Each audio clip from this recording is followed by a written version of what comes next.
వాక్య పరిచయంలోకి వెళ్దామండి. వాక్యపట్నం కొరకు వాక్యపట్నం ప్రేస్ వచ్చి నడిపిస్తాడు.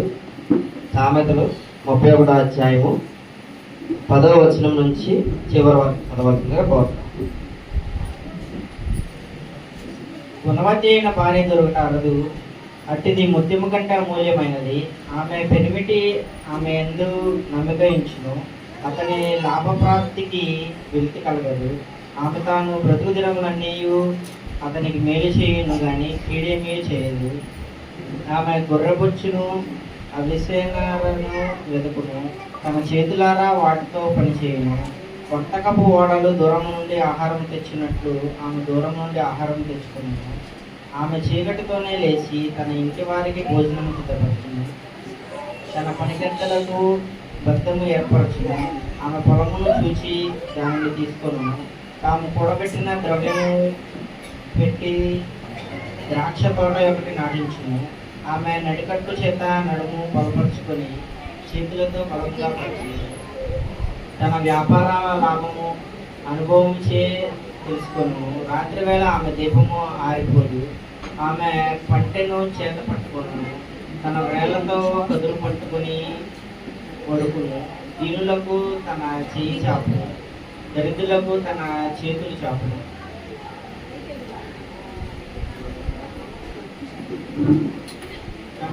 తన ఇంటి వారికి చలి తగులునని భయపడదు. ఆమె ఇంటి వారందరూ రక్తవర్ణ వస్త్రములు ధరించిన వారు. ఆమె పరుపులను సిద్ధపరచుకొను. ఆమె బట్టలు సన్నని నారబట్టలు రక్తవర్ణపు వస్త్రములు. ఆమె పెనిమిటి దేశపు పెద్దలతో కూడా కూర్చుండును. గవిని యొద్ద పేరుకొనిన వాడే ఉండను. ఆమె నారబట్టలు నేయించి అమ్మును, నడికట్లను వర్తకులకు అమ్మును. బలమును గంతయు ఆమెకు వస్త్రములు. ఆమె రాబో కాలము విషయమై నిర్భయముగా ఉండదు. జ్ఞానం కలిగి తన నోరు తెరచును. కృపగల ఉపదేశము ఆమె బోధించును.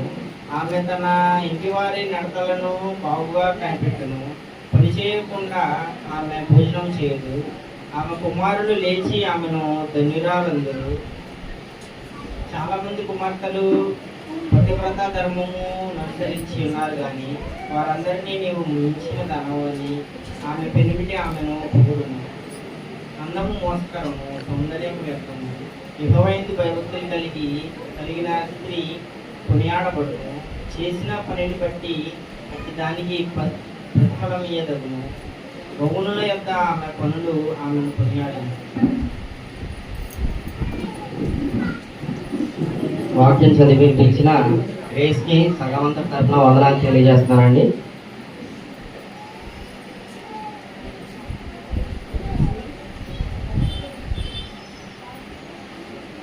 వాక్య పరిచర్య కొరకు హెచ్కే గారు వచ్చి ప్రార్థన చేయవలసిందిగా కోరుతున్నాను.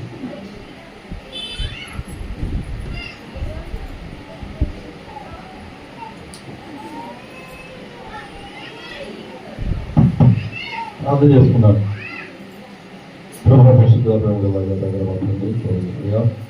ఆయన గత వారం నుంచి ఆయన ఈ వారం వరకు మమ్మల్ని కాచి కాపాడుతున్న క్షేత్రము ఆయన మరి ఇప్పుడు ఆయన చక్కని వాక్యం ఆయన ఈ ధైర్యం ద్వారా మనకు వచ్చేమని ఈ యొక్క వాక్యం ద్వారా ఆయన మాతో మాట్లాడిన ఆయన మేము ఎక్కడైతే ఆయన పడిపోతున్నామో ఈ వాక్యం ద్వారా సరి చేసుకున్న గొప్ప వాక్యం మనల్ని పొందరించింది ఆయన.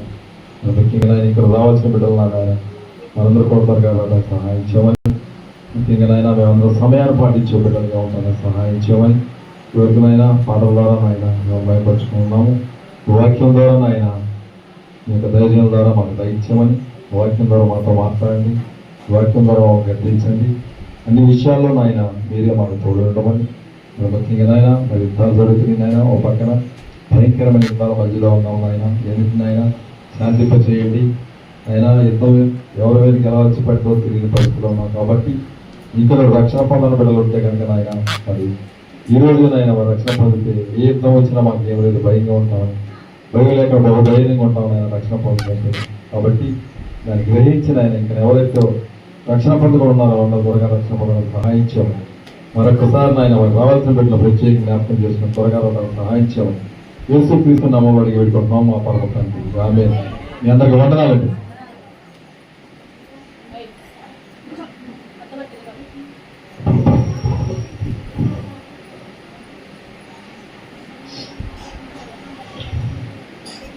ముందుగా కూడి వచ్చిన మీ అందరికి నా హృదయపూర్వక వందనాలండి. ఎన్నిసార్లు చెప్పినా సరే టైంకి రావట్లేదు. ఎందుకని? సౌండ్ తగ్గించాను.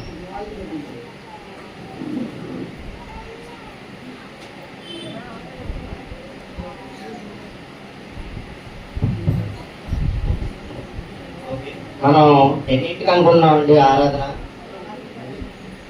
10ంటికి అనుకున్నాం కదా. మరి ఎన్నింటికి వచ్చారు? 10ంటికి ఎవరు వచ్చారు? మరియమ్మ గారు ఒక్కళ్ళు వచ్చారా? 10ంటికి వచ్చారా? మరి నాకైతే ప్రారంభ ప్రార్థనలో కొంతమంది కనపడ్డారు. అప్పుడు కూడా నేను వెయిట్ చేస్తుంటే పేదరు గారు అక్కలు కోర్స్ చేయించి ప్రార్థన ప్రారంభించని చెప్పారు. ఎందుకని?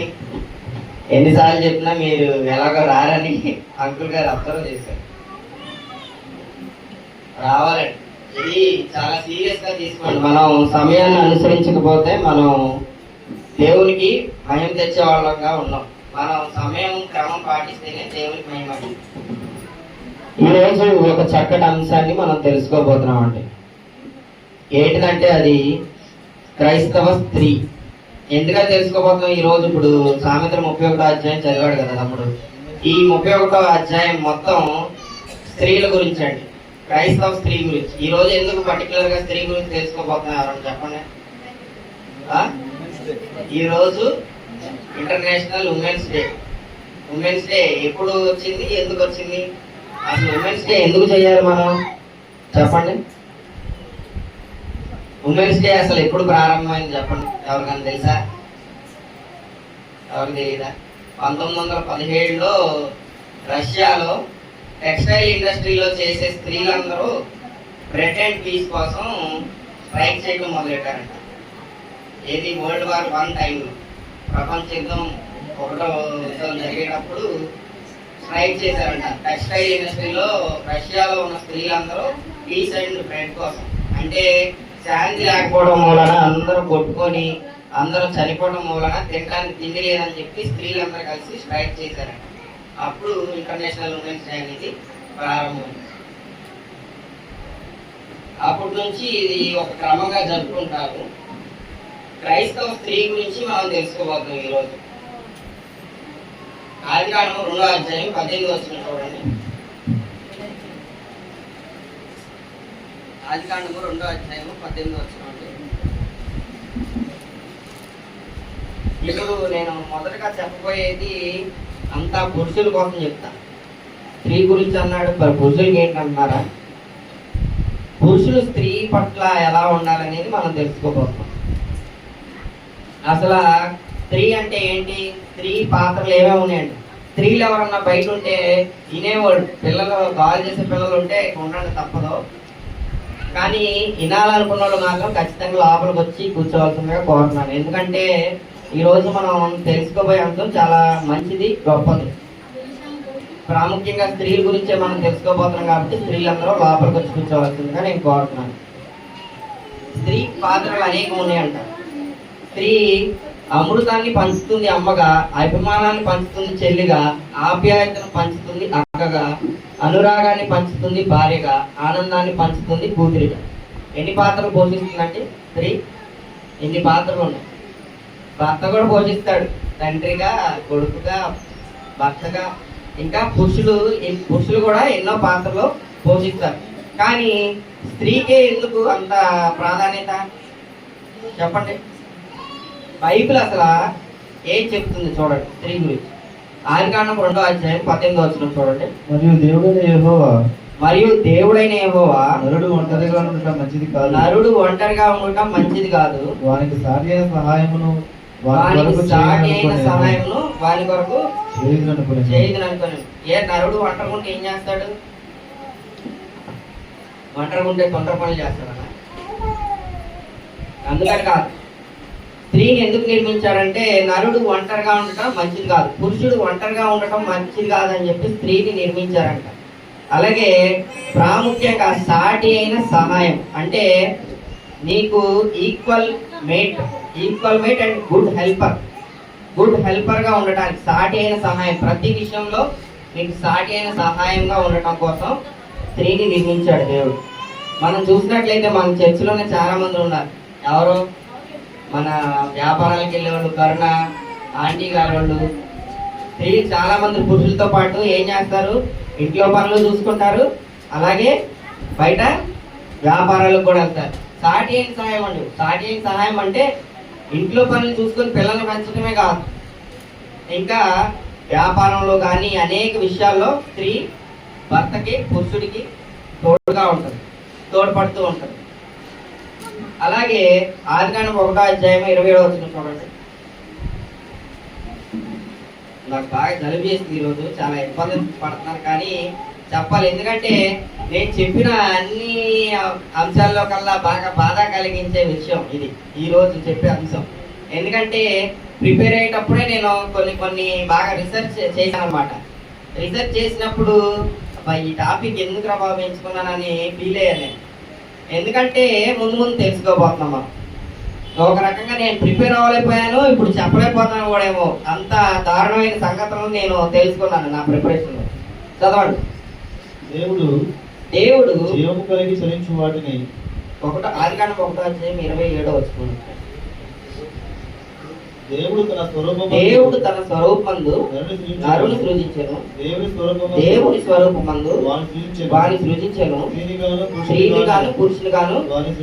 ఏమండి, స్త్రీలు జనరల్ గా ఏమంటారు? పురుషుణ్ణి భర్త దేవుడితో సమానం అని చెప్తా ఉంటారు అమ్మలు. కొత్తగా పెళ్ళైన కోడల్ని ఇంటికి పంపించేటప్పుడు ఏమన్నారు? మొగుడు దేవుడు తర్వాత దేవుడు అంటున్నాడు అమ్మా, పతి దేవుడు అని చెప్పి చెప్తా ఉంటారు. ఏమండి, అంటారా లేదా? కానీ ఇక్కడ దేవుడు ఎలా సృజించాడంట స్త్రీని? ఓన్లీ పురుషుడిని ఒక్కడనే దేవుని స్వరూపంలో సృజించాడా? స్త్రీని కూడా సృజించాడా? చదవండి ఆ వచ్చిన మళ్ళీ ఒకసారి. దేవుని స్వరూపమందు నరుని సృజించెను, వాని స్త్రీని గాను పురుషుని గాను వారిని సృజించెను. దేవుని స్వరూపమందు నరుని సృజించాడు అంటే పురుషుడు స్త్రీ ఇద్దరు దేవుని ఆత్మ నింపబడి దేవుని ఆత్మతో వారిని సృష్టించాడు దేవుడు. సో ఎవరు ఎక్కువ ఎవరు తక్కువ చెప్పండి నాకు? పురుషుడు ఎక్కువ వాళ్ళు ఎవరైనా పురుషులు ఉంటే చేతి వేస్తున్నారు. ఇంటికి వెళ్ళాక అమ్మ కూడా పెట్టరు మీరు, ఆ భయంగా ఉండండి. సరే, అలా చేసిన తర్వాత ఏం చెప్పాడంట దేవుడు? 28 దేవుడు వారిని ఆశీర్వదించెను. ఎట్లనగా మీరు ఫలించి అభివృద్ధి పొంది విస్తరించి భూమిని నిండించి. ఇక్కడ ఏమన్నాడండి ఆయన? ముందు సింగులర్ వాడాడా, ప్లూరల్ వాడాడా? మీరు అన్నాడా, పురుషుడు నువ్వు అన్నాడా దేవుడు? మీరు ఫలించి అభివృద్ధి పొంది భూమిని నిండించి దానిని లోపరుచుకుని సముద్రపు చేపలను ఆకాశ పక్షులను భూమి మీద పాకు ప్రతి జీవిని ఏలుడని దేవుడు వారితో చెప్పాడు. ఎవరిని ఏలమన్నాడు? పురుషుని ఒక్కడిని ఏలమన్నాడా? స్త్రీని పురుషుని ఇద్దరిని ఏలమన్నాడా? మీరు ఫలించి వృద్ధి పొంది సమస్త జలాల్ని సమస్త వృక్షాలని అన్నిటి భూమి మీద ఉన్న సమస్తాన్ని మీరు ఏలండి అని చెప్పాడు. కానీ ఏం చేస్తూ ఉంటారు? పురుషులే ఏళ్తా ఉంటారు ఇంటిని. మగాడే పరిపాలించాలి ఇంటిని. ఏ స్త్రీ పరిపాలించకూడదా? స్త్రీ పరిపాలిస్తే ఏమన్నా తప్ప అండి? సంఘంలో అయితే స్త్రీ సువార్త ప్రకటించకూడదు, పురుషుడికి సెలవేయకూడదని పౌలు గారు చెప్పారు. కానీ కుటుంబాన్ని నడిపించే విషయంలో స్త్రీ అధికారం తీసుకోవచ్చు, తప్పులేదు. జ్ఞానం కలిగి నడిపిస్తే ఎవరైనా సరే బాధ్యత తీసుకోవచ్చు. అలాగే ఇందాక మనం 31వ అధ్యాయంలో చదివాం కదా, సామెతలు 31వ అధ్యాయము 10 నుంచి 12 వచనాలు చూడండి.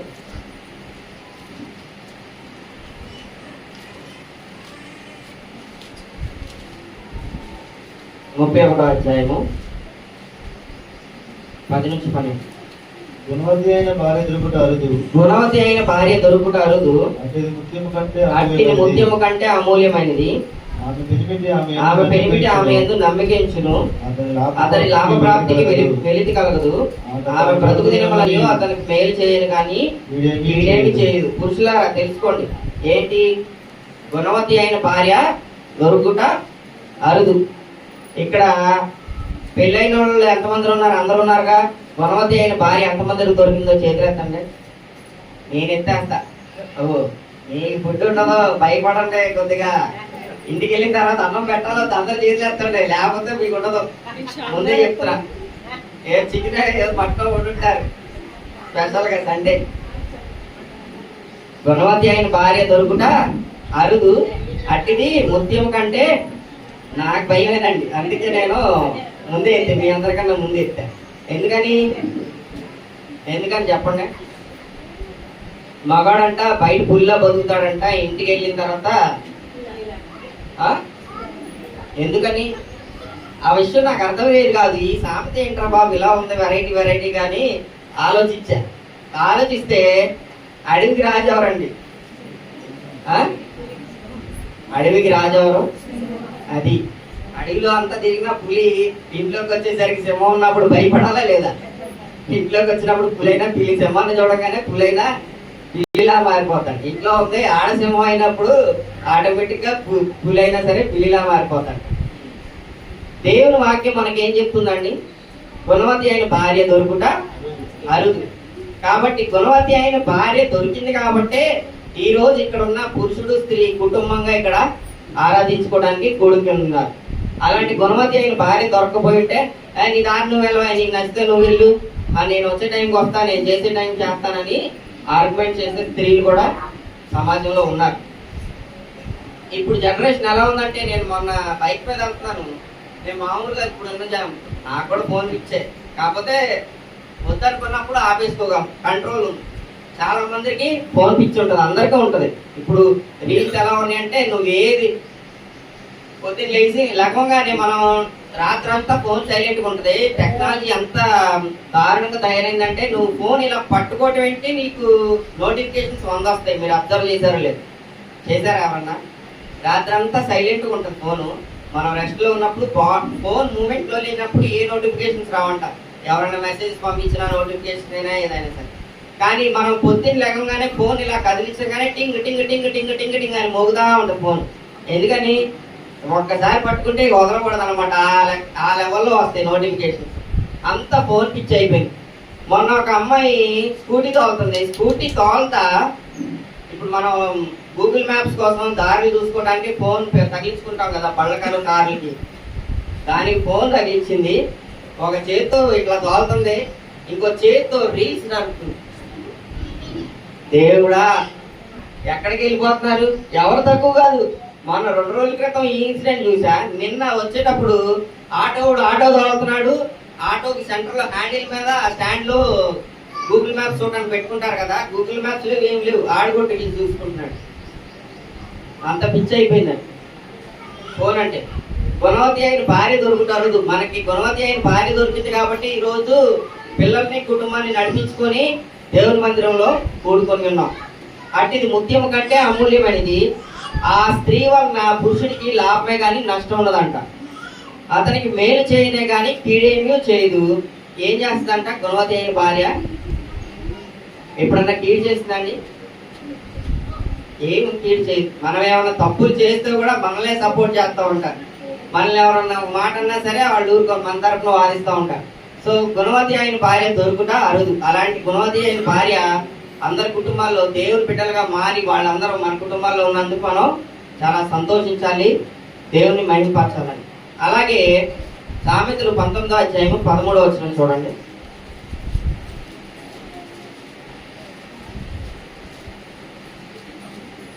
సామెతలు 19వ అధ్యాయము 13వ వచనం చూడండి. బుద్ధిహీనుడకు కుమారుడు తన తండ్రికి చేటు తెచ్చును. బుద్ధిహీనుడకు కుమారుడు తన తండ్రికి చేటు తెచ్చును. భార్యతోడి పోరు ఎడతెగక పడుచుండు బిందువులతో సమానము. పురుషులారా మీకే చెప్తున్నాను, ఏం చేయకూడదంట?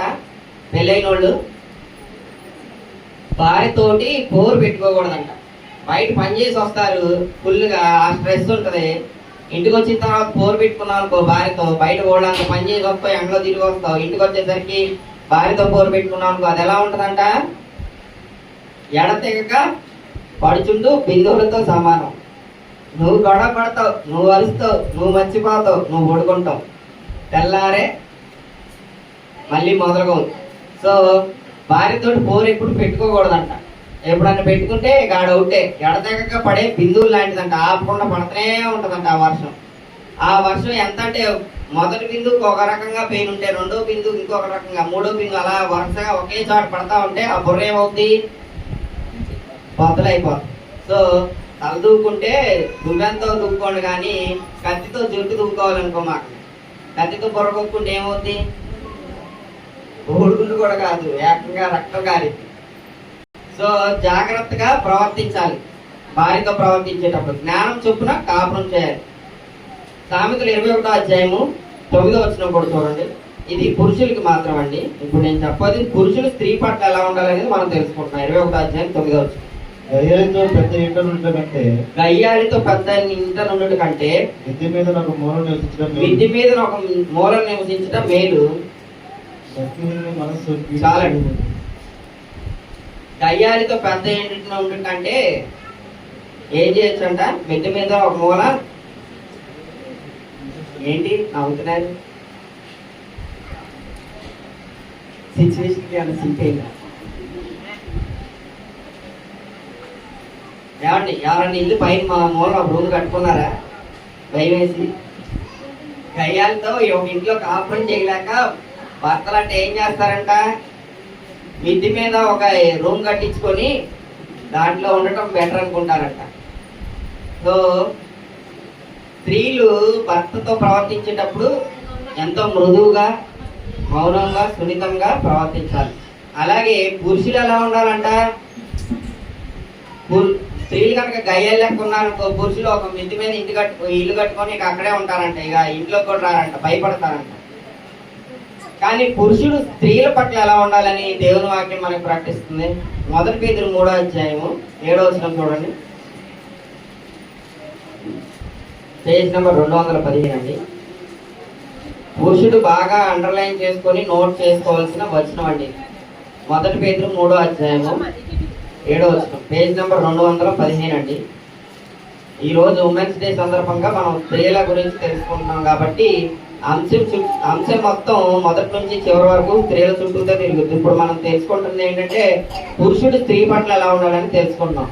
అటువలనే పురుషులారా జీవమను కృపావరములో మీ భార్యలు మీతో పాలివారై ఉన్నారని ఎరిగి ఎక్కువ బలహీనమైన ఘటనమని భార్యను సన్మానించి మీ ప్రార్థనలకు అభ్యంతరం కలుగుకున్నట్లు. పురుషుడు ఎలా కాపురం చేయాలంట, ఆవేశంగా చేయాలా, వీరత్వంతో చేయాలా, మగతనంతో చేయాలా, ఎలా చేయాలంట కాపురం? జ్ఞానంతో కాపురం చేయాలంట. జ్ఞానం ఎందుకు ఉండాలంట? ఆ వచనంలో మనం చూడు, మీ భార్యలు మీతో పాలివారై ఉన్నారనేది మొదటగా తెలుసుకోవాల్సింది. అది పురుషుడు ఏంటిది, డిస్క్రిమినేషన్ అనేది ఉండకూడదు. వాళ్ళు మనతో పాలివారు. ఈ కుటుంబాన్ని హెడ్ నువ్వెంతో ఆమె కూడా అంతే. ఆమె ఇంట్లో ఉంటది, నువ్వు బయట తిరుగుతూ పని చేస్తావు, అంతే తేడా ఏమి లేదు. వాళ్ళు నీతో పాలివారై ఉన్నారు. అది నేను చెప్తున్నానా? నేను చెప్పట్లా. ఇందాక మనం ఆదికాండం 1వ అధ్యాయంలో తెలుసుకుని ఏమని, సాటి అయిన సహాయంగా స్త్రీని పురుషుడి కోసం నిర్మించాడు, అంతేగాని స్త్రీ కోసం పురుషుని నిర్మించలేదు. సాటి అయిన సహాయం ఎవరు? పురుషుడికి స్త్రీయే. ఆ సాటి అయిన సహాయం మనతో పాలివారై ఉన్నారని ఎరిగి ఏం చేయాలంట? అలాగే ఎరిగి ఇంకోటి కూడా మనం తెలుసుకోవాలి. ఏంటంట, బలహీనమైన ఘటమని భార్యను సన్మానించాలంట. భార్యను సన్మానిస్తున్నారా మీరు? సన్మానం అంటే ఏంటి? శాలువా కప్పి ఉమెన్స్ డే వచ్చినప్పుడు శాలువా కప్పి దండ కదా, అది కాదండి సన్మానించడం అంటే. వాళ్ళ అభిప్రాయాలకి మనం ప్రాధాన్యత ఇవ్వాలి, వాళ్ళ అభిప్రాయాల్ని మనం గౌరవించాలి, వాళ్ళ కుటుంబీకుల్ని మనం గౌరవించాలి. నేను మా ఆవిడ తిట్టాననుకో, ఎన్ని తిట్టినా తీసుకునిద్ది, ఎన్ని తిట్టినా పడిద్ది. కానీ ఒక్క మాట అలా ఇంట్లో ఉన్నాను అనుకో, ఇంకంతే సంగతులు. అస్సాం ట్రైన్ ఎక్కినట్టు. ఎందుకని? స్త్రీలు, ఆవిడని కాదు, ఏ స్త్రీ అయినా సరే ఆమె ఎన్నైనా భరించింది, కానీ వాళ్ళ ఇంట్లో అంటే మాత్రం తట్టుకోలేరు. సో వాళ్ళు బలహీనమైన ఘట్టమని ఎరిగి వాళ్ళని సన్మానించి జ్ఞానం చొప్పున ఏం చేయాలంట? వాళ్ళతో కాపురం చేయాలంట. ప్రతి ఒక్కరూ జ్ఞానంతో కాపురం చేయండి. జ్ఞానంతో కాపురం చేయాల్సిన అవసరం ఎందుకు ఉందంటే, వాళ్ళు బలహీనమైన ఘట్టాలని మనం ఎందుకు అనుకుంటున్నాం అంటే, స్త్రీ పట్ల సమాజంలో, ఇప్పుడున్న సమాజంలో స్త్రీ పరిస్థితి ఎలా ఉందో మనం ఒకసారి పరిశీలిస్తాం. నేను ఈ రీసెర్చ్ చేసినప్పుడు నాకు మైండ్ పోయిందండి. నేను 2-3 సార్లు కడపటి నీళ్ళు తిరిగి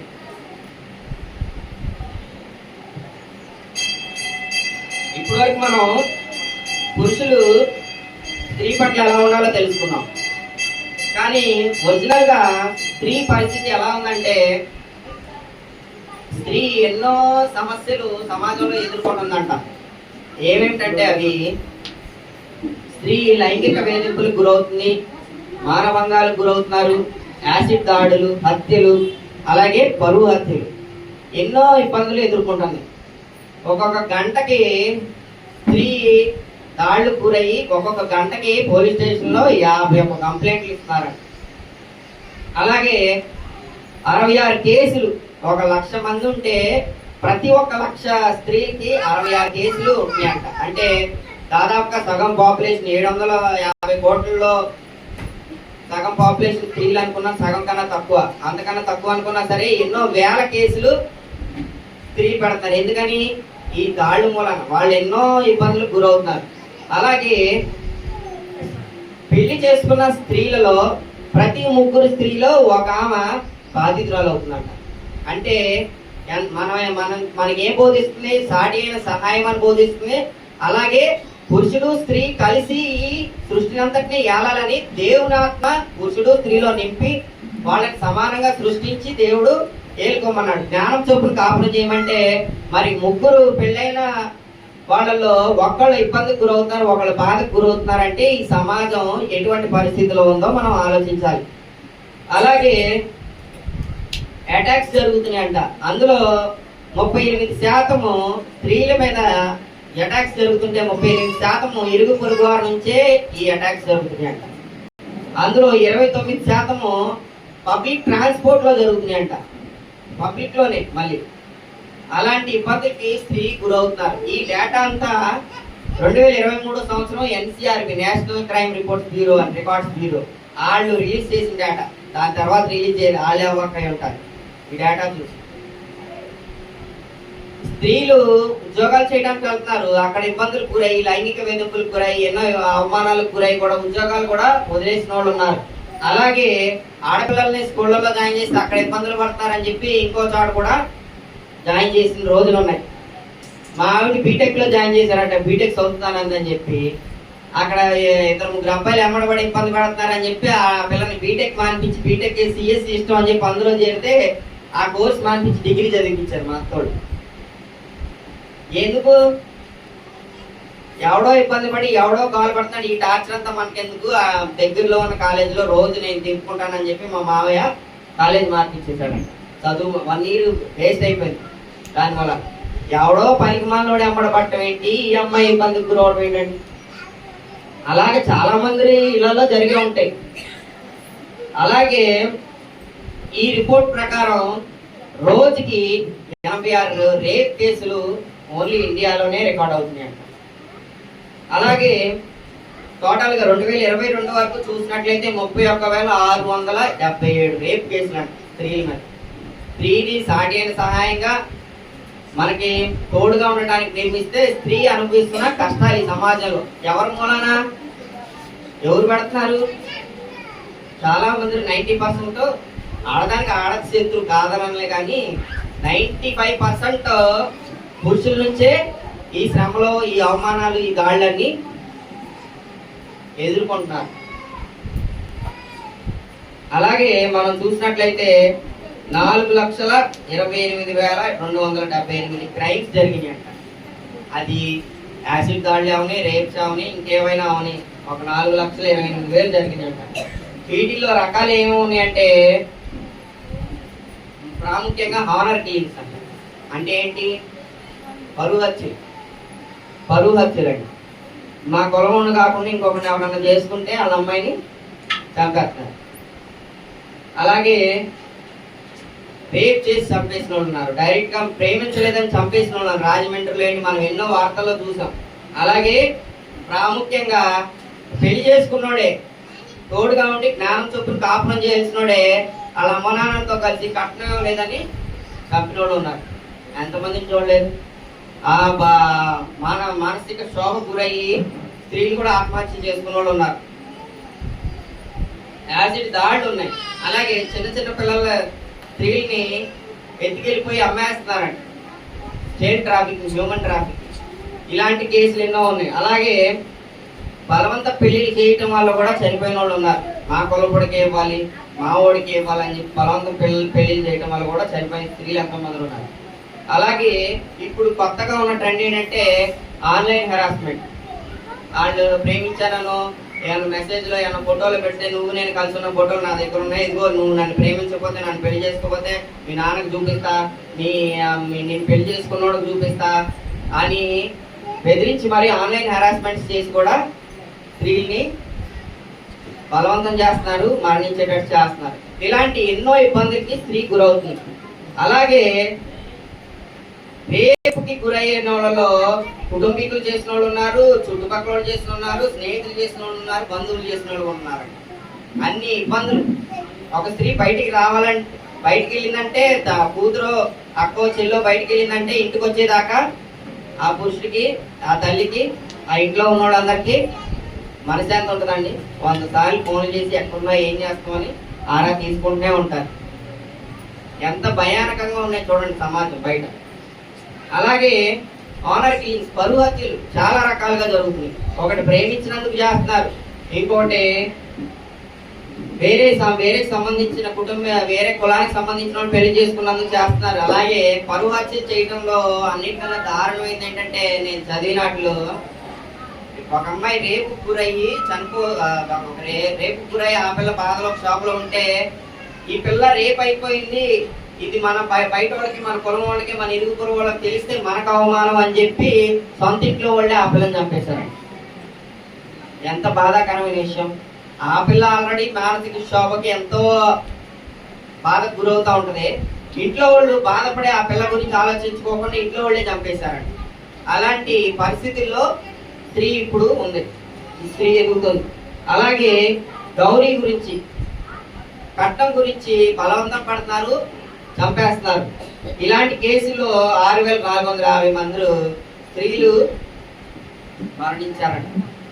అలాగే కిడ్నాప్లు చేస్తున్నారు. 85,310 మంది ఇప్పటి వరకు ఎత్తుకెళ్ళేసి తీసుకెళ్ళి అమ్మేశారంట వేరే వేరే రాష్ట్రాలకి, వేరే వేరే దేశాలకి. అలాంటి ఇబ్బందులు ఇప్పటి వరకు 124 యాసిడ్ దాడులు జరిగినాయంట. అలాగే చూసినట్లయితే అవమానాలు తట్టుకోలేక, ఈ సమాజంలో ఉన్న అవమానాలు తట్టుకోలేక 4,963 మంది స్త్రీలు ఇప్పటి వరకు సూసైడ్ చేసుకొని చనిపోయారంట. అలాగే 83,344 మంది బలవంతానికి గురయ్యారంట ఇప్పటి వరకు జరిగిన కేసులు, ఇవన్నీ డేటా ప్రకారం. అలాగే ప్రతి ఒక్క అరగంటకి ఒక అమ్మాయి రేపు గురవుతుందంట. అంటే మనం ఆరాధన ప్రారంభించుకుని ఆరాధన నుంచి బయటకు వెళ్ళిపోయే లోపలనే స్త్రీలు ఎంతమంది, దాదాపు 6-7 గురైనట్టేలంట అరగంటకు ఒకలంటే. అలాంటి సమాజం ఇంత దారుణంగా తయారైపోయిందండి.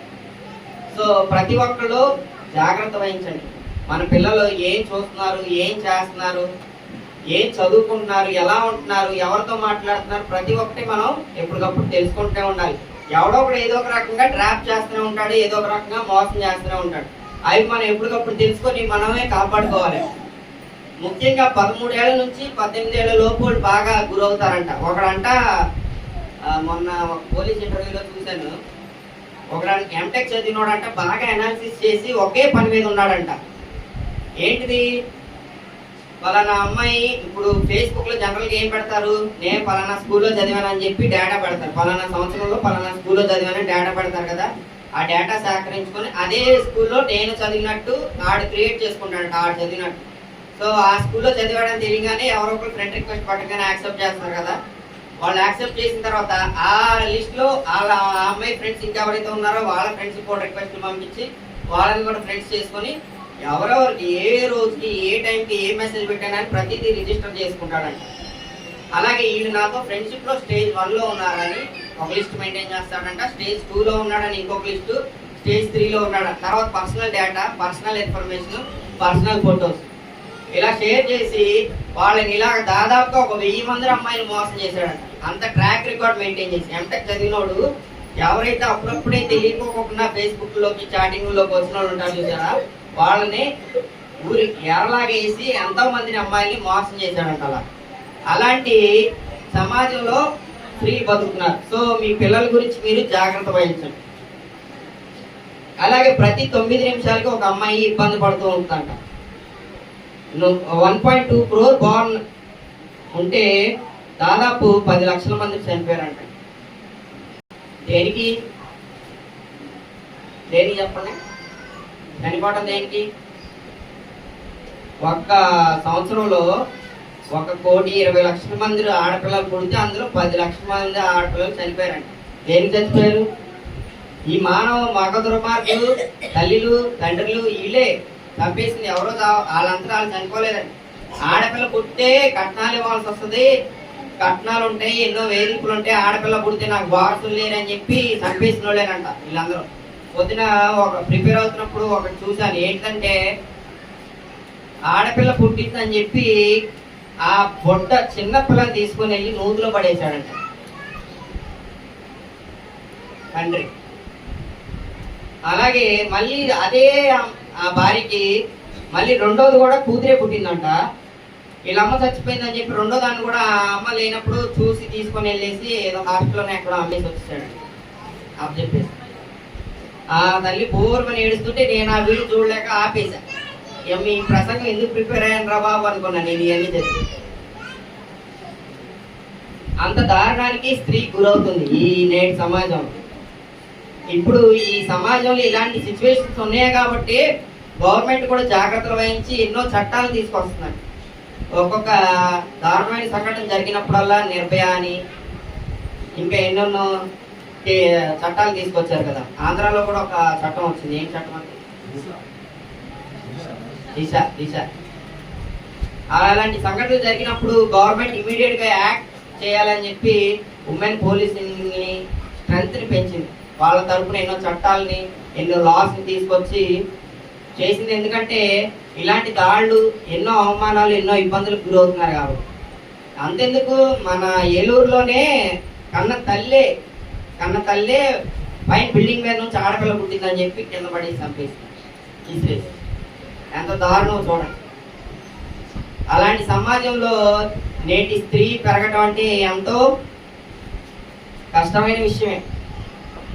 ఇన్ఫాంట్లోనే మా రాయగఢలోనే ఆడపిల్ల పుట్టిందని ఇసిరేస్తే మా పనమ్మాయి వచ్చి మా ఆవిడ చెప్పింది, ఆడపిల్ల పుట్టిందని గ్రౌండ్లో ఇసిరేసారంట. కుక్కలు వచ్చి ఎంత బాధాకరమైన విషయం అండి.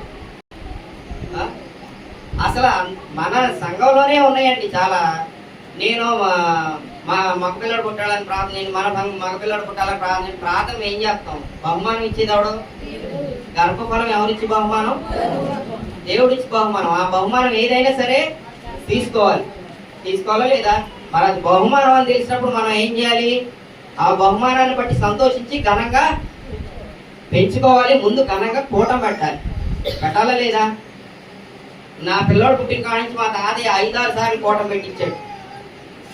నీ ప్రార్థన చేసావు మా పిల్లోడు పుట్టాడు, నువ్వు మళ్ళీ ఇంకో స్వార్థికుడు పుట్టాలని ప్రార్థన చేస్తున్నాను. కానీ ఆయన చనిపోయే ముందు రోజు ఒక్క రోజు ముందు బుధవారం బైబిల్ క్లాసులో సుకన్య ఇప్పుడు 3వ నెలలో ఉంది. ఆ పిల్లాడికి అమ్మ నువ్వేమనుకుంటున్నావు? మా మగ పిల్లడు పుట్టాలనుకుంటున్నావా ఆడపిల్లలు పుట్టాలనుకుంటున్నావా ఏమనుకుంటున్నావు అని అడిగారంట పెద్దయ్య గారు. నువ్వు ఏది కోరుకుంటే అది నీకు దేవుడు ఇస్తాడమ్మా అని పెద్దయ్య గారు ప్రార్థన చేశారు. అందుకు నేను చాలా సంతోషిస్తున్నాను. ఎందుకంటే నా విషయంలో మా పిల్లోడు పుట్టాలి, మగ పిల్లోడు పుట్టాలని చెప్పి ప్రార్థన చేశాడు. నేను ప్రార్థన చేశాను కాబట్టి మగ పిల్లోడు పుట్టాడని చెప్పాడు. మన సంఘంలో చంద్రాల సంఘంలో ఒకళ్ళకి ప్రార్థన చేయించుకున్నారు, మగ పిల్లలు పుట్టాలి, మగ పిల్లలు. మనం కూడా చేస్తాం. మగ పిల్లోడు పుట్టాలని వాళ్ళు కోరుకున్నప్పుడు మనం కూడా ప్రార్థన చేస్తాం. కానీ ఒక ఆడపిల్ల పుట్టింది. తర్వాత 2వ కాన్పులో మగపిల్లడు పుట్టాడు కాదండి. కానీ మొదటి కాన్పులో ఆడపిల్ల పుట్టింది. ఆడపిల్ల పుట్టిన తర్వాత వచ్చి ప్రార్థన చేయించుకుంటున్నారు. అయ్యా నేనే ఉద్యోగంలో జాగ్రత్త చంద్రాల సంఘంలో చేసాక అప్పుడు నా దగ్గర ప్రార్థన చేయించుకుంటా ఒక మాట ఉందండి, నాకు చాలా బాధేసింది. అయ్యా మగపిల్లోడు పుట్టుకుంటే అయ్యగారులందరిని పిలిచి బాగా ప్రార్థన చేయించుకొని పూటం పెట్టుకుందాం అనుకున్నాను. అయ్యా ఆడపిల్ల పుట్టింది అయ్యా, మేము పెట్టట్లేదు అయ్యా ఈసారి పూటం. ఎంత బాధాకరం అండి, ఎంత అవమానకరమైన విషయం, ఎంత సిగ్గుపడాల్సిన విషయం అండి. ఇన్ని సంవత్సరాలు వాక్యం విని వాక్యాన్ని ఫాలో అవుతూ పాటలు పాడతాం, ఘనంగా వాక్యం వింటాం, వాక్యం చదువుతాము. ఆడపిల్ల పుడితే మేము ప్రార్థన పెట్టుకోలేకపోతున్నాం అంటే ఏంటండి? అది అసలు విశ్వాసమేనా? దేవుడు ఏం చెప్పాడు? గర్భఫలం దేవుడు ఇచ్చే బహుమానం. సాటి అయిన సహాయంగా స్త్రీని నిర్మించాడు దేవుడు. అలాగే స్త్రీ పురుషులతో పాటు సమానంగా ఈ సృష్టినంతటిని ఏలాలని దేవుని గ్రంథం ఎన్నో అధ్యాయంలో చెప్తుంది. నాకు చెప్పండి, డిలే చేశాడా దేవుడు? మొదటి అధ్యాయంలోనే చెప్పాడు దేవుడు. కానీ పురుషులు ఏం చేస్తూ ఉంటారు? స్త్రీ నాకంటే నువ్వు తొగే, నేనంటే నువ్వు పడాలి అంటాం, ఓ మాట పడాలి అంటాం. ఇదంతా పురుషులు చేస్తాను తప్పే. సో పురుషులు స్త్రీలు ఇటువంటి సమాజంలో ఇలా పెరుగుతున్నారు కాబట్టి ఇలాంటి భయంకరమైన సిచ్యువేషన్స్ లో స్త్రీలు వాళ్ళతో, పురుషులు స్త్రీలతో జ్ఞానం చొప్పున కాపురం చేసి వాళ్ళని ఎప్పుడు ఏం చేయాలంట? బలహీనమైన ఘట్టమని ఎరిగి వాళ్ళని సన్మానించి గౌరవించాలి. ఇప్పటి వరకు పురుషులు ఎలా ఉండాలనేది మనం తెలుసుకున్నాం కాబట్టి ఇప్పుడు ఈరోజు ఉమెన్స్ డే సందర్భంగా స్త్రీలు కూడా ఎలా ఉండాలనేది దేవుని వాక్యం చెప్తుందో మనం తెలుసుకుందాం. సామెతలు 14వ అధ్యాయము 1వ వచనం.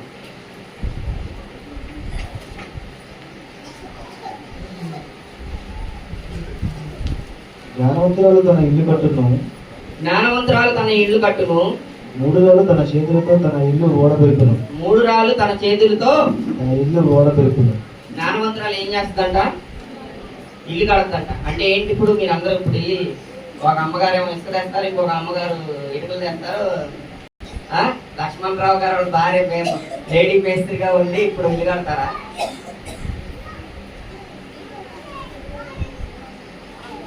చెప్పండి. ఇల్లు కట్టడం అంటే ఏంటి? జ్ఞానవంతురాలైన స్త్రీ ఏం చేస్తుందంట? తన ఇల్లు కడుతుందంట. మూడురాలు తన ఇల్లు ఓడబెరుకుతుందంట. జ్ఞానవంతురాలు ఇల్లు కట్టడం అంటే ఏంటి?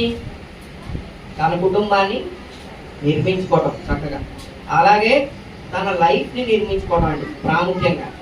ఇప్పుడు ఇంకా చదువుకునే పిల్లలు, ఎవరైతే ఎదిగే పిల్లలు ఉన్నారో వాళ్ళు ఏం చేయాలి? చిన్నప్పటి నుంచి జ్ఞానంగా ఉంటూ చిన్నప్పుడు బాగా చదువుకోవాలి, తర్వాత మంచి ఉద్యోగం తెచ్చుకోవాలి, సరైన వాడిని ఎన్నుకొని పెళ్లి చేసుకోవాలి, అత్తమామను బాగా చూసుకోవాలి, ఉద్యోగం వస్తే బాగా చేసుకోవాలి. జ్ఞానవంతురాలు అలాగా తన జీవితాన్ని ఏం చేస్తుంది?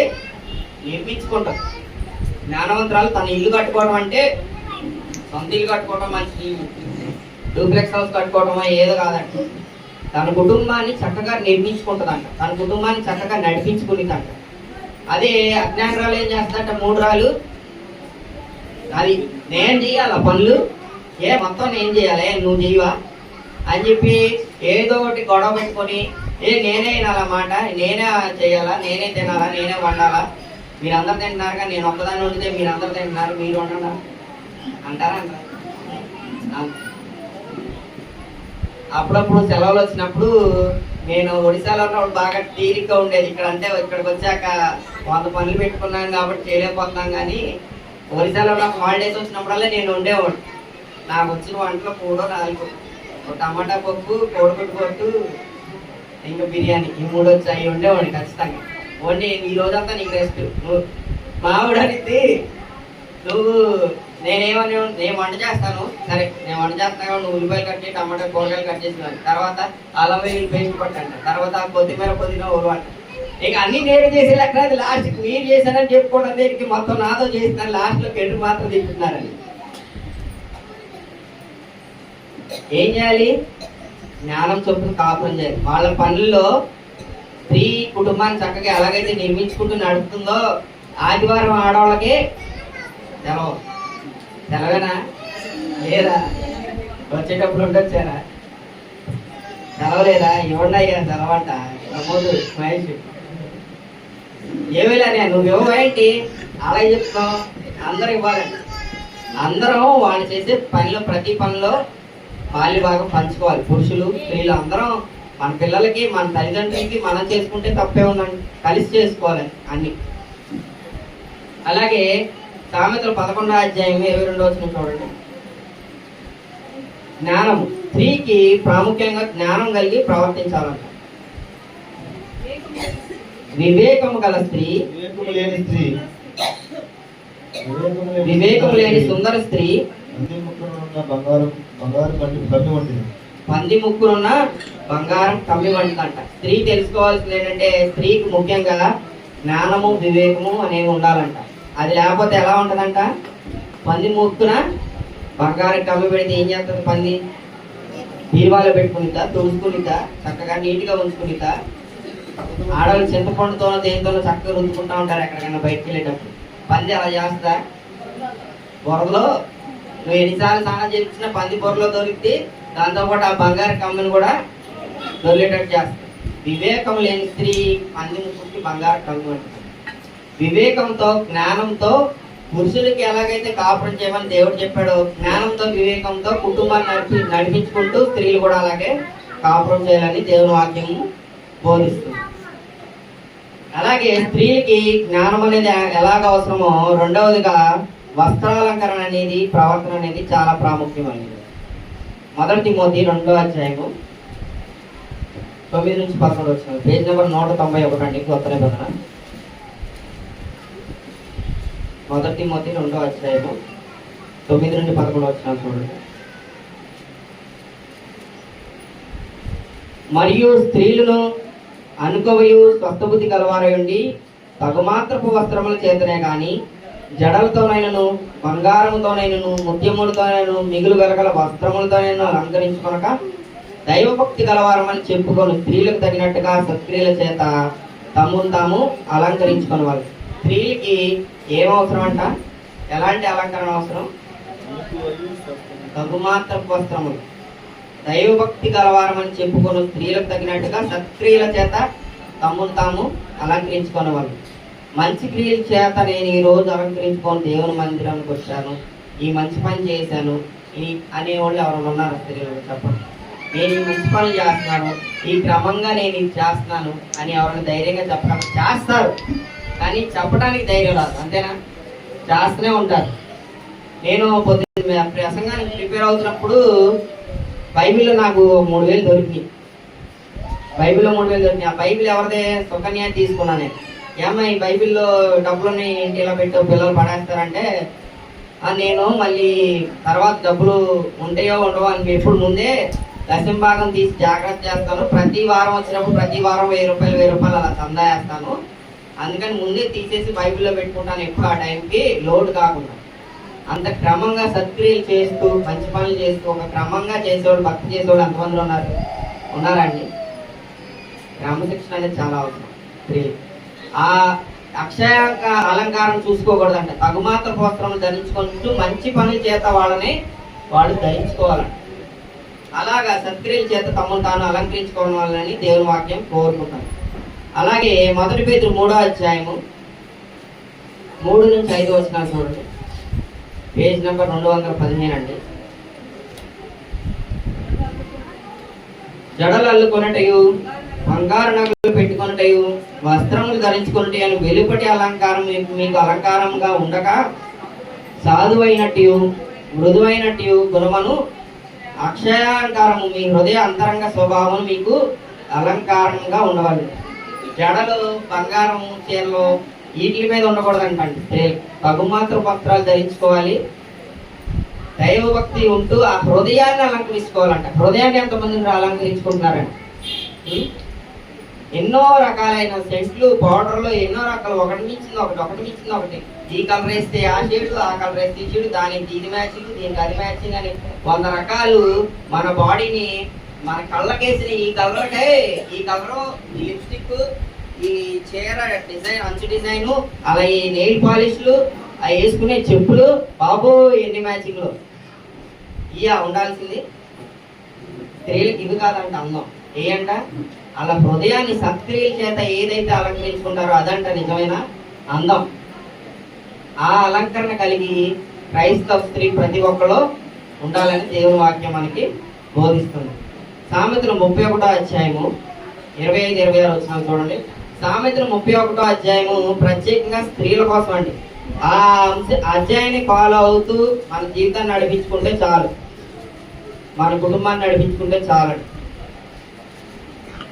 సామెతలు 31వ అధ్యాయము 25-26 వచనాలు. బలమును ఘనతయు ఏంటండి? పట్టుచీర ఆ? మంచి గౌన, మంచి చీర, మంచి లేకపోతే ఇంకే వెరైటీలు ఉంటాయి, లంగా ఓనియా, ఏయో ఒకటి వెరైటీలు ఉంటాయండి. ఆ పేర్లు కూడా మనకి చాలా మందికి తెలియదు, మనం కనిపెట్టడం కూడా కనిపెట్టలేం. అన్ని వెరైటీలు, అన్ని డిజైన్లు. చీర కన్నా కూడా కాస్ట్లీ జాకెట్ డిజైన్కి అవుతుంది. 3000 పెట్టి చీర కొంటే 7000 పెట్టి డిజైన్.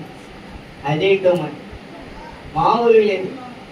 ఇదేదో పెట్టుకుంటే బాగుండా బిజినెస్. కానీ అసలైన అలంకరణ ఏంటంట? స్త్రీకి అసలైన వస్త్రాలు ఏంటంట? బలమును ఘనతయు ఆమెకు వస్త్రములు. దేవుని వాక్యం చేత బలం పొందుతూ ఉన్నారనుకో, ఆ బలము, ఆ దేవుడు ఇచ్చే ఘనత ఏమవుతాయి అంట? ఆమెకు వస్త్రాలు అవుతాయంట. అలాంటి స్త్రీ ఏమవుతుందంట?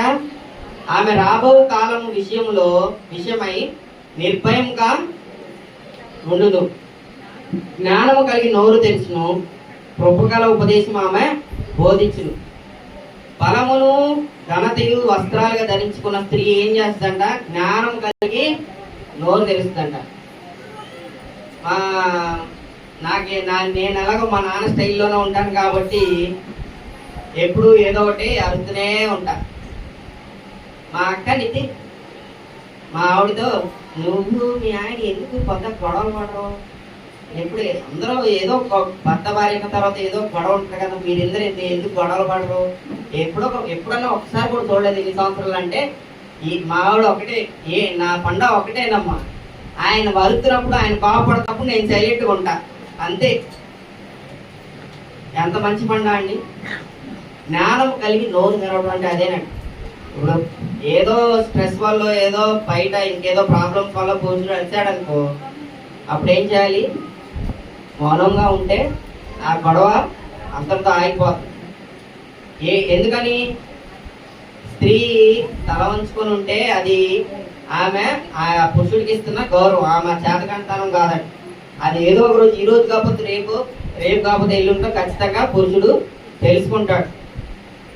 అలాగే కృపగల ఉపదేశము ఆమె బోధిస్తుందంట. ఆమె నోరు తెరిస్తే ఏం చేస్తుందంట? జ్ఞానముగా మాట్లాడిద్దంట. అలాగే నోరు తెరిస్తే కృపగల ఉపదేశం, అందరూ బాగుండాలని, అందరూ మంచిగా ఉండాలని కృపగల ఉపదేశం చేసి ఆ కుటుంబాన్ని నడిపించుకునిద్దంట జ్ఞానము గల క్రైస్తవ స్త్రీ. అలాగే సామెతలు, తీతుకు రాసిన పత్రిక 2వ అధ్యాయం 3 నుంచి 5 చూద్దాం. ఇప్పటి వరకు మనం క్రైస్తవ స్త్రీకి జ్ఞానం ఉండాలని తెలుసుకున్నాం, మంచి వస్త్రాలంకరణ ఉండాలని తెలుసుకున్నాం, మంచి ప్రవర్తన ఉండాలని తెలుసుకున్నాం. అలాగే 3వదిగా కుటుంబం పట్ల శ్రద్ధ ఉండాలని తెలుసుకుంటాం.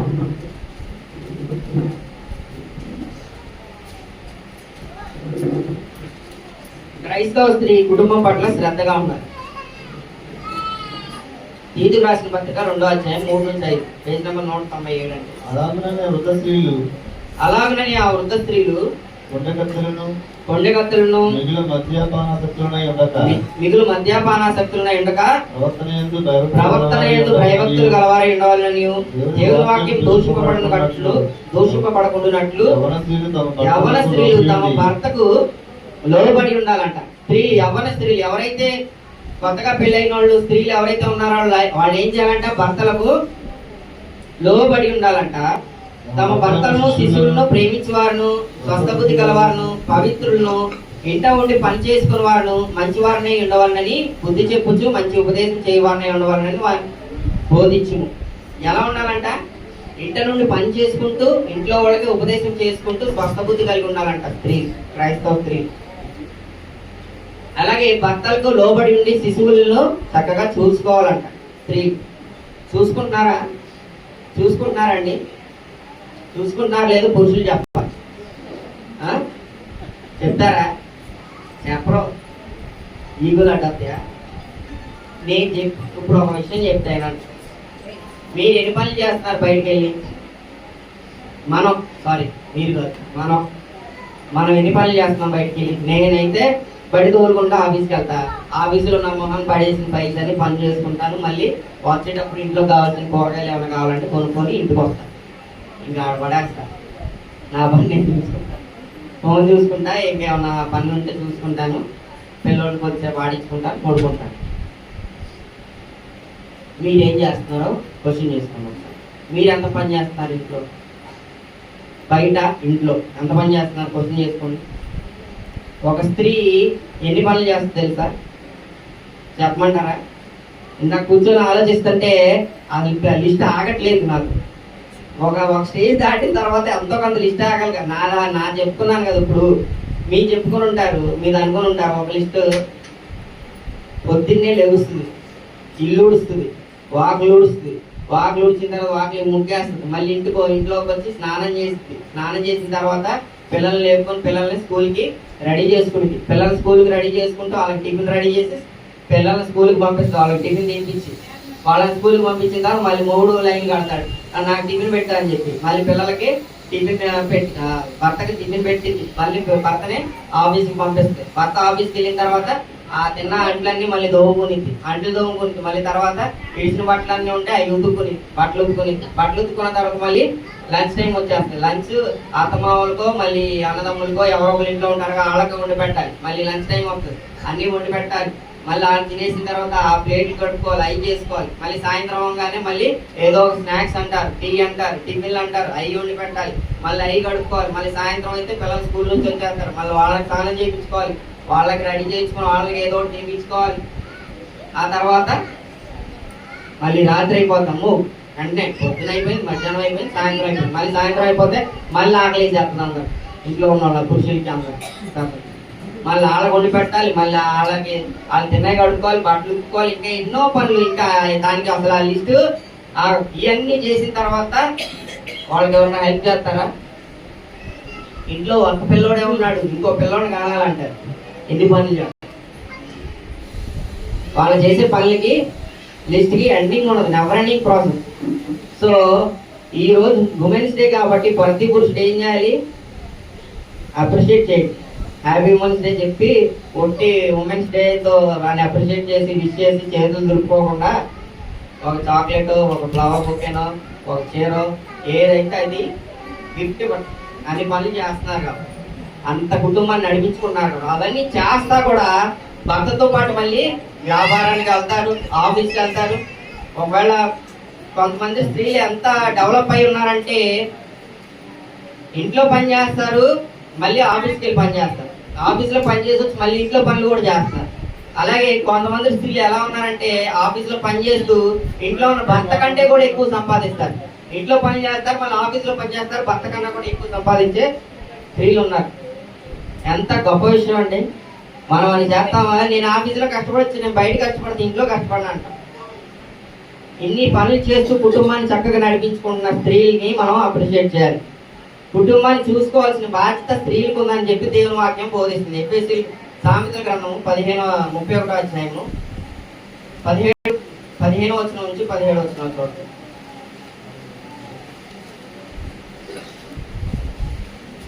ఇప్పుడు నేను చెప్పిందంతా ఇక్కడ ఉందండి. 31 అధ్యాయం 15 వచనం.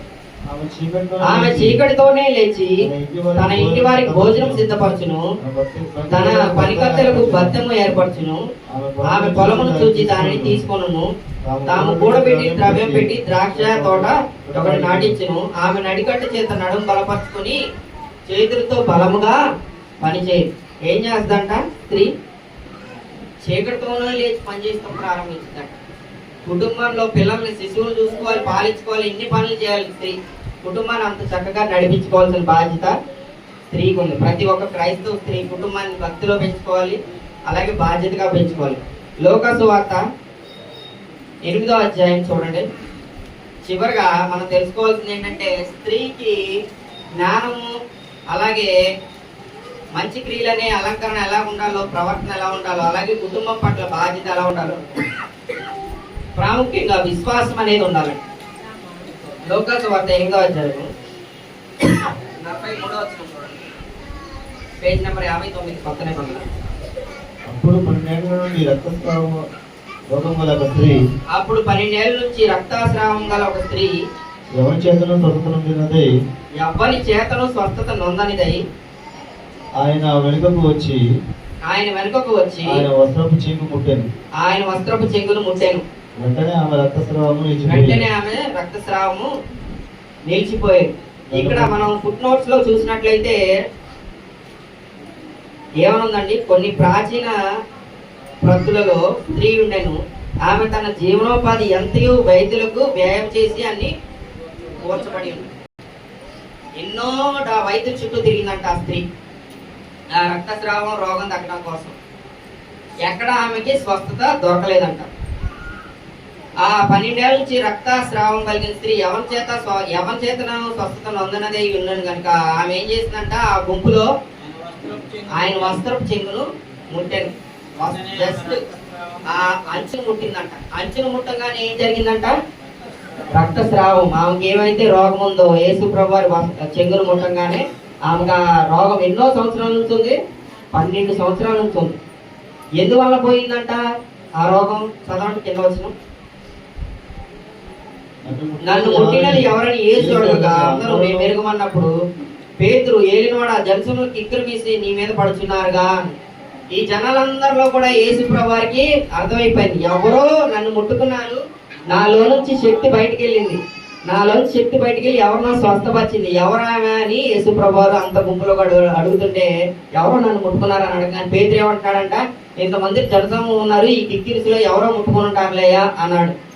అప్పుడు ఆమె దాగి ఉండలేదంట, బయటకు వచ్చి ఏమంటారు చూడండి, తాను మరుగై ఉండలేదని ఆ స్త్రీ చూచి వణుకుచూ వచ్చి ఆయన ఎదుట సాగిలపడి తాను ఎందు నిమిత్తం ఆయనను ముట్టెనో వెంటనే తాను ఎలా స్వస్థపడేనో ఆ సంగతి ప్రజలందరి ఎదుట.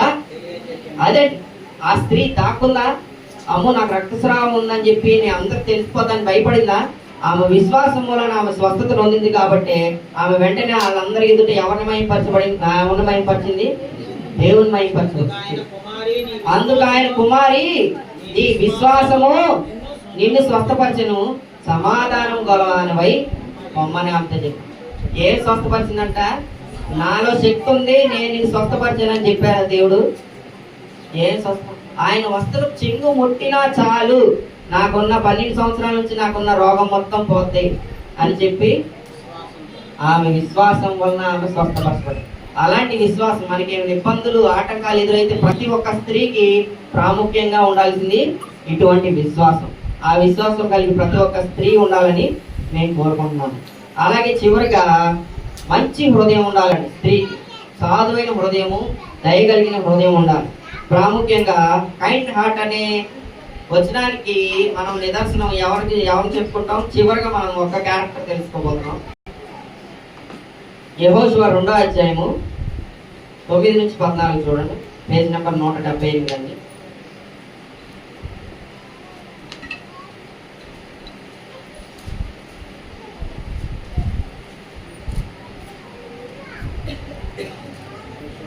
యెహోషువ 2వ అధ్యాయము 9 నుంచి అండి. ఆ వేగుల వారు పండు మనకు వారున్న మిద్దె మీదకి ఎక్కి వారితో ఇట్లనెను, యెహోవా ఈ దేశం మీకు ఇచ్చుచున్నాడనియు మీ వలన మాకు భయము పుట్టుననియు మీ భయము వలన ఈ దేశవాసులందరికీ ధైర్యము చెడుననియు నేను ఎరుగుదును. ఎవరండి ఈమె? రాహాబు. రాహాబు గురించి మనం తెలుసుకుంటున్నాం. రాహాబు ఎవరు? వేశ్య.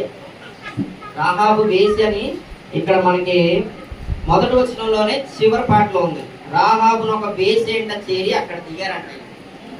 రాహాబు అనే వేశ్య ఏం చేసిందంట, దేవుని బిడ్డలు రాగానే వాళ్ళని ఇంటికి చేర్చుకుంది. వాళ్ళని చంపుదామని చూస్తుంటే అందరూ వాళ్ళని ఇంటికి చేర్చుకుని ఏమందామా? 10వ వచనం చదవండి. మీరు ఐగుప్తులో నుండి వచ్చినప్పుడు మీ ఎదుట యెహోవా ఎర్ర సముద్ర నీరును ఎలాగో ఆరిపోజేసినో యెర్దాను తీరమునున్న అమోరీయుల ఎదుట ఇద్దరు రాజులైన సీహోనుకును ఓగునకును మీరేమి చేసిదిరో అనగా మీరు వారిని ఎలాగో నిర్మూలం చేసిదిరో ఆ సంగతి మేము చూసిన వాళ్ళు కూడా అంత విశ్వాసం ఉన్నదండి. ఏమో విని భయపడుతుంది. మేము వినినప్పుడు మా గుండెలు కరిగిపోయాయి. వీళ్ళందరికి ఏమైపోయినాయంట? రాహాబుకి వాళ్ళ ఇంట్లో ఉన్న వాళ్ళందరికీ గుండెలు కరిగిపోయినాయంట దేవుని శక్తి గురించి తెలుసుకోగానే. మీ దేవుడని యెహోవా పైన ఆకాశం అందును కింద భూమి అందును దేవుడే. మీ ఎదుట ఎట్టి మనుషులకైనాను ధైర్యం ఏమాత్రమును ఉండదు. ఆ వినగానే ఆమె గుండె కరిగిపోయి ఏమని చెప్తుంది? పైన ఆకాశమే గాని కింద భూమి కింద గాని యెహోవా దేవుడు, మీ ఎదుట ఏ మనిషి నిలవలేడు అయ్యా మమ్మల్ని మాత్రం కాపాడనని కోరుకుంది. చూడండి 12వ వచనం. నేను మీకు ఉపకారం చేసి కనుక మీరును నా తండ్రి ఇంటికి ఉపకారం చేసి నాకు నిజమైన ఆనవాళ్ళు ఇచ్చి నా తండ్రియు నా తల్లియు నా అన్నదమ్ములను నా అక్క చెల్లెలను వారికి కలిగిన వారందరినూ చావకుండా బ్రతుకనిచ్చు రక్షించినట్లుగా దయచేసి యెహోవా తోడని ప్రమాణము చేయడం. ఎంత తెలివి కలదో చూడండి. ఆమె ఎవరో వేశ్య, శరీరాన్ని అమ్ముకునేది. ఆ శరీరాన్ని ఆ ఏంటి అందము, మోస్కరము, సౌందర్యము ఎవరు తెలుసుకున్నారు ఈ విషయం? యెహోవాందులు భయభక్తులు కలిగిన ఈ స్త్రీ తెలుసుకుని ఏం చేసింది?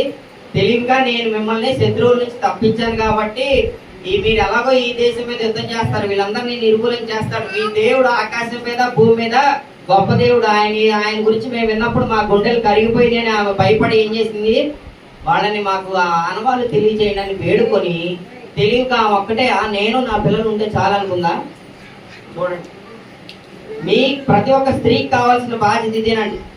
నా తండ్రియు నా తల్లియు నా అన్నదమ్ములు నా అక్క చెల్లెలు వారిని కలిగి ఉన్న వారందరినూ చావకుండా బ్రతుకు రక్షించినట్లుగా వారికి ఉన్న వారందరూ అంట ఒక్కరితో మొదలు పెట్టాల, కుటుంబాలు, బంధువులు, వాళ్ళ బంధువులు అందరూ రక్షించబడేట్లుగా సమస్తం వాళ్ళ కుటుంబంలో ఉన్న వాళ్ళందరూ రక్షించబడేట్టుగా ఆనవాళ్ళు అడిగిందండి. అందరినీ రక్షించుకుంది. యెహోషువ 6వ అధ్యాయం 22వ వచనం చూడండి.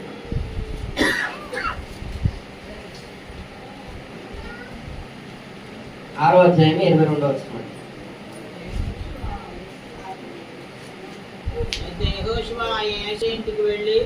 అయితే యెహోషువ ఆ వేశ్య ఇంటికి వెళ్ళి మీరు ఆమెతో ప్రమాణం చేసినట్లు ఆమెను ఆమెకు కలిగిన వారిని అక్కడ నుండి తోడుకొని రండని దేశంలో వేగు చూసి ఇద్దరు మనుషులతో చెప్పగా వేగుల వారైన ఈ మనుషులు పోయి రాహాబును ఆమె తండ్రిని ఆమె తల్లిని ఆమె సోదరును ఆమెకు అదండి. ఆమె ఎంత తెలివిగా వాగ్దానం తీసుకుందంటే ఆమె కలిగిన వారందరినీ రక్షించే విధంగా వాగ్దానం తీసుకొని ఆమె కలిగిన వారందరినీ దేవుని బిడ్డలు వాగ్దానం ఇస్తే మాట తప్పుతారా? తప్పరు. ఖచ్చితంగా యెహోషువ ఆ మనుషులందరినీ పంపించి వాళ్ళకి కలిగిన వాళ్ళందరినీ రక్షించుకుని ఆ తర్వాత వాళ్ళ మీద యుద్ధానికి వెళ్ళి వాళ్ళందరినీ నిర్మూలన చేస్తారు. అలాంటి గొప్ప విశ్వాసం కలిగిన ఈమె ఎక్కడ కొనియాడబడిందంట? 31వ అధ్యాయం 30వ వచనం చూడండి. సామెతలు పేజ్ నెంబర్ 555 అండి. వివేకము కలిగిన ఈ స్త్రీ, విశ్వాసము కలిగిన ఈ స్త్రీ ఎక్కడెక్కడ కొనియాడబడుతుందంట? ఈ విషయం తెలుసుకుందండి ఈ వేశ్య. అప్పుడు దాకా ఒళ్ళు అమ్ముకుంది, అప్పుడు దాకా అందంతో ఎన్నో సంపాదించుకుని ఉండొచ్చు, అప్పుడు దాకా ఇంటిని పోషించుండొచ్చు. కానీ ఏం తెలుసుకుంది? ఎప్పుడైతే దేవుని గురించి నిజమైన రక్షణ సువార్త ఎప్పుడైతే తెలుసుకుందో, నిజమైన దేవుడు ఎవరైనా తెలుసుకుందో, అప్పుడు ఏం చేసిందంట? అందము మోసకరము, సౌందర్యము వ్యర్థము, యెహోవాయందు భయభక్తులు కలిగిన స్త్రీ అదే. యెహోవాయందు భయభక్తులు కలిగిన స్త్రీ ఏమవుతుందంట? మీరందరూ భయభక్తులు కలిగి ఉంటే ఈ స్త్రీలందరూ ఎవరు కొనియాడబడతారంటే పోడబడతారు. చేసిన పనిని బట్టి అట్టి దానికి ప్రతిఫలం ఇయ్యదగును. గౌనుల యొక్క ఆమె పనులు ఆమెను కొనియాడు. ఇప్పుడు ఆమె ఆ రోజు అంత గొప్ప పని చేపట్టే ఆమె గురించి ఇక్కడ ఇంత గొప్పగా రహాబ్ అనే వేసి గురించి మనం గొప్పగా చెప్పుకుంటున్నాం. ఆమె ఏ వంశావళిలో చేర్చబడింది? మత్తయి సువార్త 1వ అధ్యాయం చూడండి. మత్తయి సువార్త 1వ అధ్యాయంలో చూసినట్లయితే మనకు తెలుస్తుంది. 5వ వచనం యేసుక్రీస్తు వంశావళి లిస్ట్ ఉంది అక్కడ. 5వ వచనం చదవండి. నయస్సోను సల్మానును కనెను, సల్మాను రాహాబు నందు బోయాజును కనును, బోయాజు రూతు నందు ఓబేదును కనును. ఇదంతా ఎవరి వంశావళి? యేసుక్రీస్తు వంశావళి. యేసుక్రీస్తు వంశావళిలో చేర్చబడింది. బైబిల్లో మత్తయి సువార్త 1వ అధ్యాయంలో 5వ వచనంలో ఆమె ఆ రోజు ఆ పని చేసి దేవుని బిడ్డలను రక్షించబట్టి, ఆ తర్వాత ఆ కుటుంబాన్ని రక్షించుకోబట్టి, ఆ కుటుంబం అంతా దేవుణ్ణి ఆరాధించబట్టి ఆమె ఇప్పుడు ఎక్కడ కొనియాడబడుతుంది? గౌనుల యొద్ద యెహోవాయందు భయభక్తులు కలిగిన స్త్రీ కొనియాడబడుతున్నారు. సో క్రైస్తవులైన స్త్రీలందరూ భయభక్తులు కలిగి వెలుపటి అలంకారం కాకుండా ఇన్సైడ్ బ్యూటీని చూసుకొని ఇన్సైడ్ బ్యూటీని డెవలప్ చేసుకున్న ప్రతి ఒక్క స్త్రీ ఏం చేయబడింది? కొనియాడబడింది. ఇంతవరకు వాక్యమని మీ అందరికి నా వందనాలండి. అలాగా మన సంఘంలో ఉన్న ప్రతి ఒక్క స్త్రీ ఉండాలని నేను కోరుతున్నాను.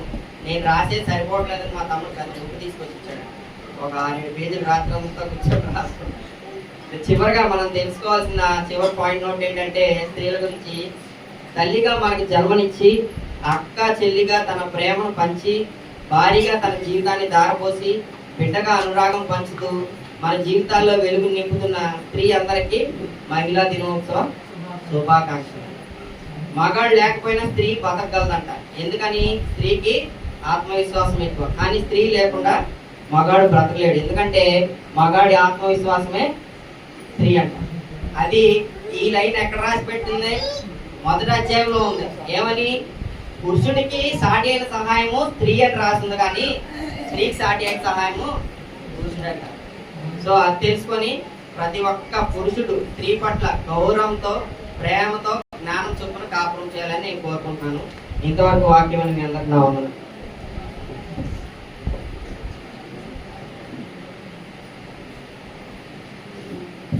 దేవుని స్తోత్రం. మీ అందరికీ వందనాలు. స్త్రీలకి దినోత్సవం అంటే ఇవాళ, పురుషులకి కూడా ఉంది, ఎప్పుడో జూన్లోనే ఎప్పుడో ఉంటుంది. సరే, నేను కూడా మీ అందరికీ శుభాకాంక్షలు తెలియజేస్తున్నాను. బైబిల్లో అనేక మంది స్త్రీలు ఉన్నారు, చాలా గొప్ప స్త్రీలు. యేసు ప్రభువారిని సిలువ మోసేటప్పుడు వెనక నుంచి వెంటాడింది స్త్రీలే, సమాధి దగ్గరికి వచ్చింది స్త్రీలే. పునరుద్ధానం అప్పుడు కూడా శిష్యులు పురుషులు వెళ్ళి దడుచుకొని పోతున్నారు ఇళ్లలో, స్త్రీలు మాత్రం సమాధి దగ్గరికి వచ్చి. సో స్త్రీలకే ధైర్యం ఎక్కువ అండి. స్త్రీలు పిరుకోళ్ళు అంటారు, కానీ యాక్చువల్గా వాళ్ళ విశ్వాసము వాళ్ళ ధైర్యము చాలా గొప్పది. లాస్ట్లో చెప్పారు కదా జాషువా గారు, లాస్ట్ పాయింట్, రాహాబు ఒక స్త్రీ, షీ సేవుడు.